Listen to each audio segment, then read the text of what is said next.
Starkville Police are investigating more burglaries, and that has some homeowners calling for action. Our Riley Livingston talks to a burglary victim and takes a look at what the city is doing to try and help.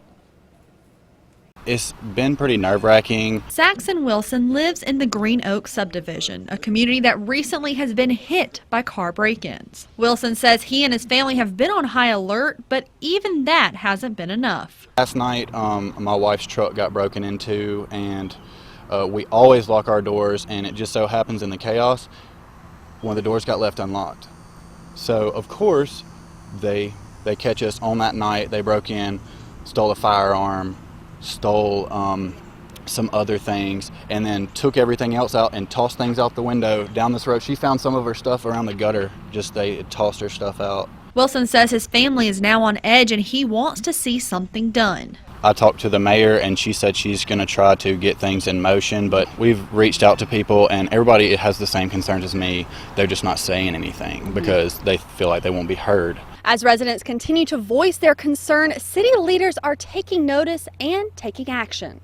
So I have tasked the police force to see about getting a meeting so that we can go talk to the homeowners, tell them what's going on, and see if we can't set up a homeowners association that would include our police and one of the captains, and then the chief, myself, hopefully the alderman of that area, as well as the juvenile court judge. In addition to that meeting, the Starkville Police Department is upping their visibility in the neighborhood. Yeah, we have increased patrol, and there's some other things we're doing to work together with the community to reduce these crimes. Doing different patrols, both overt and covert patrols. One of the frustrating things is a good number of these incidents, the vehicles had firearms. Wilson says he is glad steps are being taken, but he's going to be taking action as well. We'll be installing cameras and motion sensor lights, which all sounds ridiculous. Like, why can't we just live at our house and not worry about these things? But apparently it's an issue.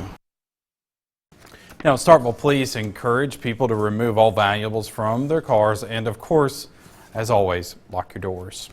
One of the biggest challenges Starkville Police are facing with the auto burglaries is the alleged culprits. SPD says 7 juvenile males have been arrested for auto burglary in the past 2 weeks, most of them being repeat offenders.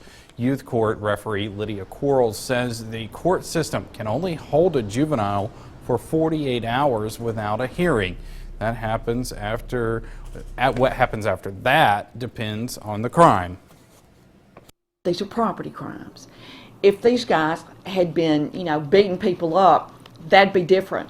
But it's hard to justify taking kids who have a parent or guardian who will come and get them and at least be a little concerned, at least temporarily, to take them to detention. I've been told. Quarles says the other problems they face are funding and space in detention centers.